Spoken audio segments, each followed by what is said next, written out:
Hello guys, this is boy Adarsh Singh and welcome back to my channel going classes. तो आज के video में हम बात करने वाले हैं न्यू एजुकेशन पॉलिसी 2020 के बारे में। जैसा कि हम जानते हैं कि गवर्नमेंट ने हाल ही फिलहाल में अनाउंस किया है कि न्यू एजुकेशन पॉलिसी आएगी और वो आने वाले दिनों में बहुत ही जल्द इंप्लीमेंट होने वाली है। और उसके हिसाब से जो हमारे एजुकेशन सिस्टम है, जो हमारे बच्चों के एजुकेशन सिस्टम है, वो कंप्लीटली चेंज होने वाली है। तो यार एक बहुत बड़ा रेवोल्यूशन आने वाला है एजुकेशनल वर्ल्ड में।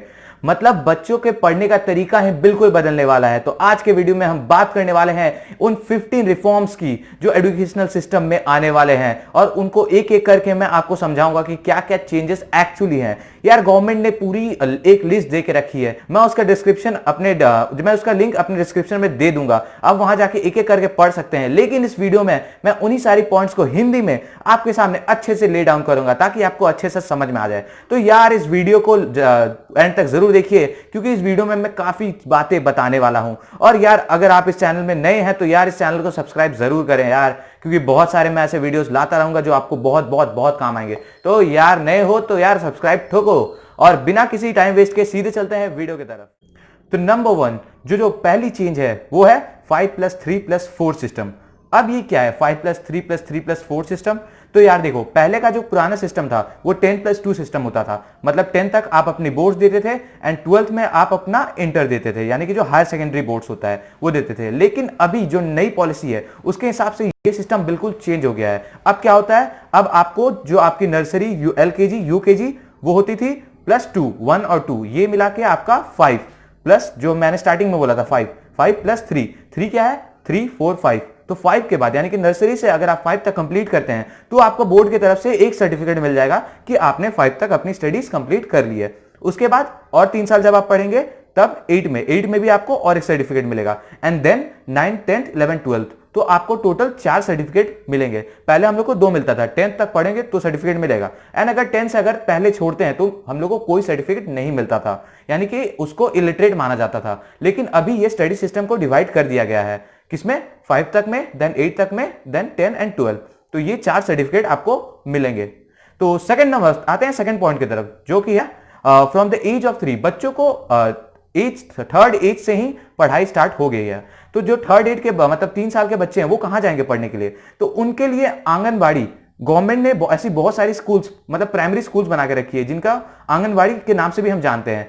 तो वो सारे स्कूल्स में छोटे छोटे बच्चे जाएंगे और अपनी प्राइमरी स्टडीज पूरी करेंगे। तो ये भी एक नया चेंजेस काफी आया, ये पहले भी था लेकिन अब इसको बढ़ा के कंपलसरी कर दिया गया है।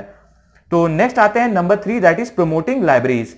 यार इंडिया में पढ़ाई लिखाई के हिसाब से अगर माहौल बोले तो बाकी कंट्री के कंपैरिजन काफी कम है। तो यार इंडिया में गवर्नमेंट ने इस पॉइंट पे बहुत ज्यादा फोकस किया है। उसने फोकस किया है कि इंडिया में ज्यादा से ज्यादा लाइब्रेरीज बने ताकि बच्चों को पढ़ने के लिए बहुत सारी फैसिलिटीज मिले, बुक्स मिले, रिसर्च पेपर्स मिले और भी बहुत सारी चीज मिले। तो पढ़ाई को लेकर गवर्नमेंट ने काफी इस बार अवेयर हो गई है।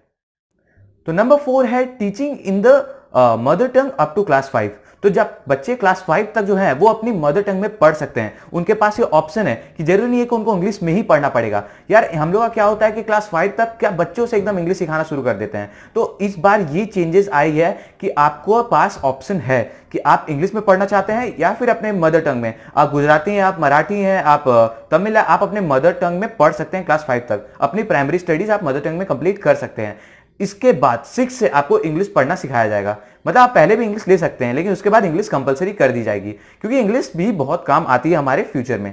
तो उसके अलावा ये हो गया 4th पॉइंट एंड आते हैं 5th चेंज जो कि है क्रिएटिंग बाल भवंस। और अब ये बाल भवंस क्या है यार? बाल भवंस है वो कि day time boarding school to participate in art related, career related and play related activities. अब इसका क्या मतलब होता है? हमारी गवर्नमेंट ने ऐसा बताया है कि वो बाल भवंस बहुत सारे बनवाएंगे। अभी बाल भवंस वैसे बोर्डिंग स्कूल हैं जो बच्चों को प्ले रिलेटेड, आर्ट रिलेटेड, जरूरी है कि मतलब जो उनके सिलेबस का उसके अलावा उनमें कोई आर्ट है, उनको क्रिकेट खेलना पसंद है, उनको पेंटिंग करना पसंद है, उनको ड्राइंग करना पसंद है, उनको डांस करना पसंद है, उसके हिसाब से भी ऐसे स्कूल्स बनाए जाएंगे जहां उन पे कंटिन्यूअस फोकस दिया जाएगा ताकि वो उसमें भी करियर बना सके। तो काफी कुछ चेंजेस आने वाली है। तो चलते हैं हमारे नेक्स्ट चेंज जो कि है change number 6 academic bank of credit. अब ये क्या है एकेडमिक बैंक ऑफ क्रेडिट? क्या ये कोई बैंक है जहां पे हम पैसा जमा करते हैं? नहीं, ये वैसा कुछ नहीं है।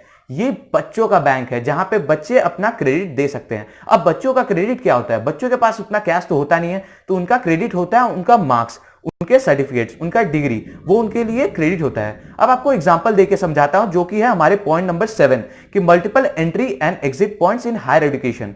तो ये क्या होता है कि आप जो हमारे जनरली मान लीजिए कि मैं किसी भी डिग्री की बात कर रहा हूं, सपोज इंजीनियरिंग डिग्री की बात कर रहा हूं कि इंजीनियरिंग डिग्री में हमारी कितने साल की होती है, 4 साल की होती है बीटेक।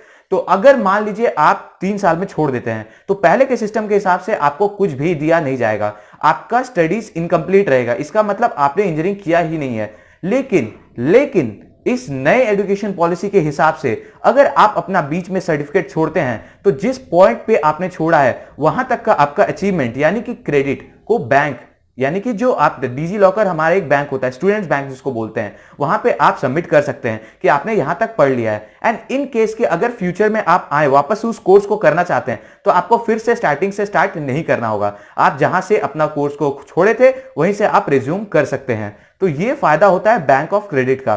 तो आप जैसे कि 4 साल कर रहे हैं तो इसमें डिग्रीज दी गई है कि बीटेक अगर डिग्रीज है, अगर आप एक साल में छोड़ते हैं तो 1 ईयर डिग्री आपको दी जाएगी। अगर आप 2 साल में छोड़ते हैं तो आपको 2 इयर्स डिप्लोमा डिग्री दी जाएगी। अगर आप 3 साल में छोड़ते हैं तो आपको 3 इयर्स बैचलर्स डिग्री दी जाएगी। एंड इस साल से मतलब इस एजुकेशन पॉलिसी के हिसाब से आपका जो 4th ईयर है वो रिसर्च बेस्ड हो गया है। अगर आप लाइफ में रिसर्च करना चाहते हैं तो आप 4th ईयर करिए। अगर आप सिर्फ जॉब लेना चाहते हैं तो आप 3 साल के बाद भी अपना डिग्री कंप्लीट करके जॉब ले सकते हैं। तो 4th ईयर आता है कि आपका रिसर्च, तो वो research means bachelor degree with research की डिग्री आपको मिलेगी। तो ये सारे चेंजेस हमारे गवर्नमेंट ने न्यू रिफॉर्म्स में किए हैं। हमारी रिफॉर्म नंबर 8 जो कि है affiliation of college will be phased out in 15 years and a stage wise mechanism will be established for granting graded autonomy to college। अब ये बड़ा भारी टर्म, इसका मतलब क्या है? तो चलिए इसका मतलब समझते हैं कि पहले के जो कॉलेजेस थे वो किसी ना किसी अथॉरिटी से एफिलिएटेड थे। तो इस बार जो न्यू पॉलिसी आई है वो उनके एफिलिएटेड को रिन्यू करना पड़ेगा एवरी 15 years में। तो ये हो गई हमारी रिफॉर्म नंबर 8। चलते हैं हमारे रिफॉर्म नंबर 9 की तरफ। रिफॉर्म नंबर 9 क्या है? तो बाय 2020 जो रिफॉर्म नंबर जो हमारी 9 है वो बाय 2030 तक इंप्लीमेंट हो जाएगी। अब ये है क्या? तो ये है कि the minimum degree qualification for teaching will be 4 years integrated BEd degree for the professors. तो यार ये तो सिंपल सी टर्म है, आपको समझ में आ गई होगी कि जो प्रोफेसर की जो मतलब पोस्ट होती है, जॉब की पोस्ट, उसके लिए आपको BEd 4 years integrated BEd degree करनी पड़ेगी। तो यार पढ़ना तो पड़ेगा। तो चलते हैं हमारे रिफॉर्म नंबर 10 की तरफ जो कि है earning of board exam, easing of board exam, sorry. तब ईजिंग ऑफ बोर्ड एग्जाम क्या था? तो यार बोर्ड एग्जाम तो पहले से इजी था, मतलब बहुत बच्चों के लिए इजी था, बहुत बच्चों के लिए हार्ड भी था, ऐसा कुछ नहीं है। तो बोर्ड एग्जाम को और भी इजी कर दिया गया है। अब ये इजी किस तरह से किया गया है और किन बच्चों के लिए इजी किया गया है? तो यार बोर्ड एग्जाम जो है ना, जो पहले तो आता था कि सिलेबस मोड ऑफ एग्जामिनेशन, कि आपकी जो बुकिश लैंग्वेज है, बुकिश जो आपकी नॉलेज है, उसी को हिसाब से आपका क्वेश्चन आती थी एंड उसके हिसाब से आपको आंसर लिखना पड़ता था एंड आपकी नंबरिंग की जाती थी। लेकिन इस बार बोर्ड्स ने काफी कुछ चेंज किया है। बोर्ड्स में अब प्रैक्टिकल लाइफ रिलेटेड क्वेश्चन आएगा। पहले आपको मतलब रट के एग्जाम दो एंड मार्क्स आ जाते थे, लेकिन अब ऐसा नहीं होगा। अब प्रैक्टिकल बेस्ड बच्चों के प्रैक्टिकल नॉलेज से क्वेश्चन पूछे जाएंगे एंड इस हिसाब से क्वेश्चन पेपर को थोड़ा इजी किया कर दिया जाएगा। तो चलते हैं हमारे नेक्स्ट रिफॉर्म जो कि है रिफॉर्म नंबर 11 जो है चेंज इन रिपोर्ट कार्ड। अब चेंज इन रिपोर्ट कार्ड क्या है? तो पहले के रिपोर्ट कार्ड में आपने देखा होगा कि यार math, science, English, Hindi, social science, economics, ये सारे कॉलम्स होते थे एंड उसके हिसाब से ABCD जो भी ग्रेड आपका आता था ये दिया जाते थे। लेकिन रिपोर्ट कार्ड में भी रिफॉर्म्स आया है, रिपोर्ट कार्ड में भी काफी चेंजेस आए हैं। अब ये चेंजेस है क्या? तो रिपोर्ट कार्ड में सिलेबस के हिसाब से जो हमारी को करिकुलर एक्टिविटीज है, जैसे कि हमारी सेल्फ असेसमेंट, पीयर असेसमेंट और टीचर्स असेसमेंट। अब सेल्फ असेसमेंट क्या होता है? इसका मतलब ये होता है कि आपने खुद पे कितना ध्यान दिया है, आपकी स्किल्स क्या है, आपका एक्स्ट्रा टैलेंट क्या है, उसके हिसाब से भी आपकी रिजल्ट में मार्किंग होगी। नेक्स्ट क्या है? Peer assessment. पीयर असेसमेंट है कि आप अपने लाइफ में कैसे कोई भी प्रॉब्लम्स को फेस करते हैं, कैसे आपके जो स्कूल में मेट्स हैं आप उनके साथ कैसा व्यवहार करते हैं, इन हिसाब से भी आपको मार्किंग दी जाएगी। एंड नेक्स्ट है टीचर्स असेसमेंट। आप टीचर से कैसे इंटरेक्ट करते हैं, आप कैसे क्वेश्चंस पूछते हैं, उसके हिसाब से मतलब जो डेली का जो आप स्कूल जाते हैं, कैसे आप बिहेव करते हैं, हर चीज पे, ना कि सिर्फ एक सिंगल पीस ऑफ एग्जामिनेशन पे आपके रिजल्ट डिपेंड करेगी। तो ये सारे चेंजेस हो गए हैं। अब चलते हैं चेंज नंबर 12 की तरफ जो कि है फॉरेन यूनिवर्सिटीज इन इंडिया। तो गवर्नमेंट ने ऐसा बताया है कि उन्होंने बहुत सारे फॉरेन यूनिवर्सिटी को ऐसा प्रपोजल्स दिया है कि वो अपने कैंपसेस इंडिया में भी खोले, इन इंडिविजुअली भी and in collaboration with the Indian educational system. कि वो अपना स्पेशली ब्रांच तो खोले। अगर वो अकेले चाहते हैं तो वो भी खोल सकते हैं, एंड नहीं तो इंडिया के बहुत सारे जो इंस्टीट्यूशन है उनके साथ कोलैबोरेशन में भी खोलेंगे। इसका फायदा क्या होगा, बहुत सारे वर्ल्ड वाइड इंस्टीट्यूशन इंडिया में खुलेंगे। बच्चों को जो मतलब हायर स्टडीज के लिए, हाई क्वालिटी स्टडीज के लिए फॉरेन जाना पड़ता था, अब नहीं जाना पड़ेगा। वो इंडिया में इतने सारे अच्छे क्वालिटी ऑफ एजुकेशन इंडिया में ही पा सकते हैं। तो जो नेक्स्ट हमारी रिफॉर्म है, दैट इज रिफॉर्म नंबर 13। वो बच्चों के लिए बहुत बहुत बहुत इंपॉर्टेंट रिफॉर्म है। क्या है वो कि NEP and science commerce arts stream. अब ये इसका मतलब क्या है, तो हमारी एजुकेशनल पॉलिसी में एक बहुत बड़ा चेंज अनाउंस किया है। अब वो चेंज है क्या कि जो बच्चों को 11 में साइंस, कॉमर्स और आर्ट्स की जो स्ट्रीम से बांध दिया जाता था कि नहीं यार, अगर मान लो किसी बच्चे को अगर फिजिक्स पढ़ना है, उसके साथ साथ उसको मन है कि इकोनॉमिक्स भी पढ़े, तो यार उसको नहीं पढ़ सकता, क्योंकि या तो वो इकोनॉमिक्स के लिए कॉमर्स ले सकता है या फिर साइंस के लिए, फिजिक्स के लिए साइंस ले सकता है। तो इस बार गवर्नमेंट ने ये सारी बाउंडेशंस हटा दी है। एक बच्चा जो केमिस्ट्री पढ़ना चाहता है वो सेम टाइम इकोनॉमिक्स भी पढ़ सकता है, वो सेम टाइम अकाउंटेंसी भी पढ़ सकता है। तो स्ट्रीम्स का ये जो लफड़ा रहता है, बड़ा फालतू से लफड़ा मुझे लगता था, वो पूरा हटा दिया गया है। अब बच्चों को अपने हिसाब से जो उनकी फेवरेट सब्जेक्ट है, जिनको पढ़ना चाहते हैं, जिसमें उनकी इंटरेस्ट है, वो सब्जेक्ट्स वो चूज फ्रीडमली कर सकते हैं। तो ये बहुत बड़ा चेंजेस आया है, इससे काफी बच्चे खुश हुए हैं। एंड चलते हैं ना हमारे चेंजेस नंबर 14, जो कि है national education technology forum.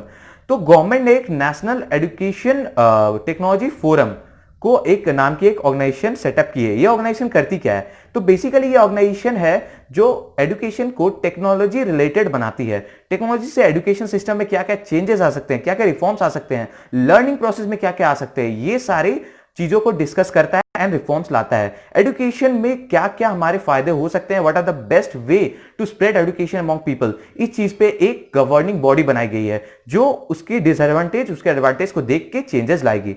And हमारी लास्ट पॉइंट, लास्ट चेंज, जो कि change number 15, common entrance examination for the college admission. जो हमारी जैसे कि जो एंट्रेंस एग्जामिनेशन होती थी, जैसे कि जेई मेंस हो गई, नीट हो गई, फिर यूजीसी नीट एंड एनईटी हो गई, तो ये सब के लिए अब एक ही गवर्निंग बॉडी होगा, यानी कि एक ही बॉडी होगा जो ये सारे एग्जामिनेशन कंडक्ट करेंगे। वो है एनटीए, नेशनल टेस्टिंग एजेंसी।